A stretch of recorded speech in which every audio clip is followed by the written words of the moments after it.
Yeah, hi friends. It's been some time since I've recorded something here, but lately I've been listening to a couple of things and looking and viewing a few things on YouTube and also other places, listening to what's going on. But one of the things I ran into today was Gerald Celente's interview uh, with Jeff Rins on.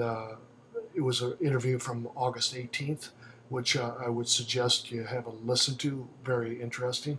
And then in one of my favorite ladies is Katherine Austin Fitz and the Solari Report. And the latest one, it's a free one that you can go to. Um, and it's from July 29th. And it's pretty good. Talks about emerging countries not wanting to see their farmers and agriculture disseminated by industrial agriculture or corporate agriculture, and which she quotes in the interview there from 1994. There was an interview with Goldman Smith with Charlie Rose, and talking about the social costs of industrial agriculture on the rural populations. And at that time in 1994, there was 3.1 billion people in rural places. And this man, Goldsmith, suggested that if if they continued with the industrialization of the farms and the rural places, that 2.1 billion people would be forced into cities and off the land. And she asks in this interview, what are the social ramifications and costs involved with that sort of scenario? And I find it very interesting. And one of the things I've questioned myself for a long time is the purpose of the folks like Monsanto uh, producing genetically modified seeds, and then they have the Terminator seeds, which don't reproduce for the next season's crop, and you can just see it lining up as just a great way to control and and just corner the market with the seeds, you could say, and which leaves the average person or the rural farmer in dire straits, really, having being forced to get into and away from, you could say, organic methods of farming. And there seems, and what Katherine talks about here is the that sort of thing. And Gerald Celente also talks about eating good food and that's and that. I'm gonna stop now for a bit, and I'll get back with some more. Yeah, I guess the point here is really that what is the purpose of society, or what is the purpose of the corporates?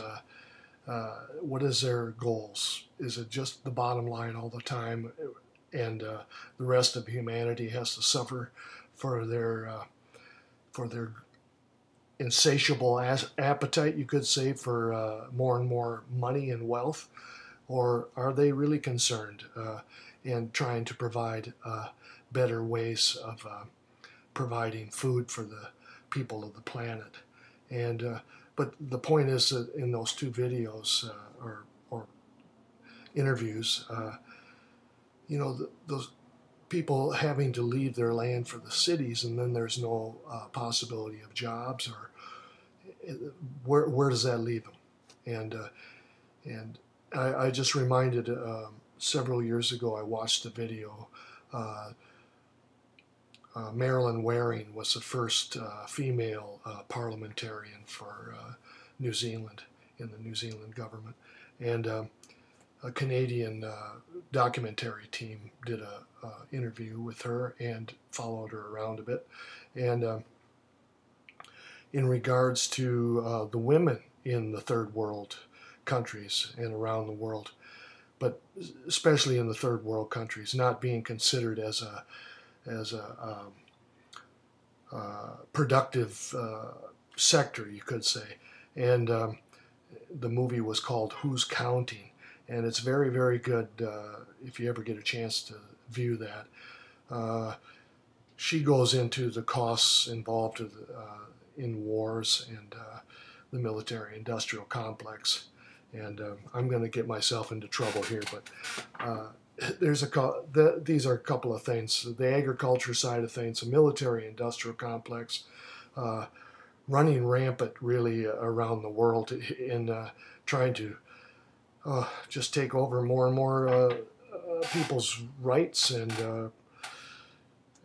just ridiculous. Anyway, I referred to this a couple of times ago. The Promise of World Peace, the Universal House of Justice put out in 1985. There's a couple of bits in here that I think are worth mentioning here or reading, and this is a question about what's going on even today now. The time has come when those who preach the dogmas of materialism, whether of the East or of the West, whether of capitalism or socialism, must give account for the moral stewardship they presumed to exercise. Where is the new world promised by these ideologies? Where is the international peace to whose ideals they proclaim their devotion? Where are the breakthroughs into new realms of cultural achievement produced by the aggrandizement of this race or that nation or of a particular class? Why is the vast majority of the world's peoples sinking ever deeper into hunger and wretchedness when wealth on a scale undreamed of by the pharaohs, the Caesar, or even the imperialist powers of the 19th century is at the disposal of the present arbiters of human affairs? So, why is the vast majority of the world's people sinking ever deeper into hunger and wretchedness? That's the question. And are we, okay, more here. Shoghi Effendi, the guardian of the Baha'i faith, he lived until 1957, and he asks,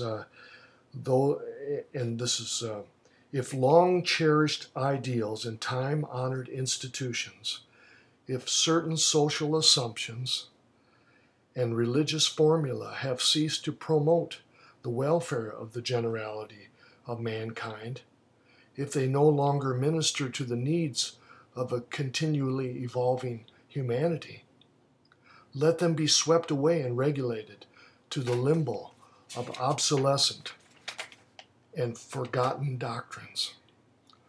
Why should these, in a world subject to the immutable law of change and decay, be exempt from the deterioration that must needs overtake every human institution?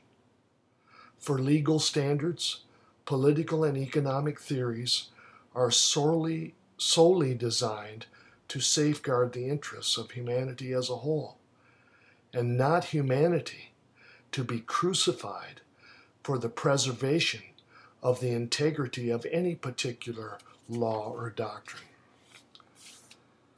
So the question is really, what is the purpose of all of these laws, rules, regulations, and these corporates' motives? And it just gets you mad, and I'm sorry, I am a little bit mad here today, but have a look at those and listen to those two interviews that I suggested. I'll try to put a link here to it. And thanks a lot for listening, and hope to see you again soon. Bye.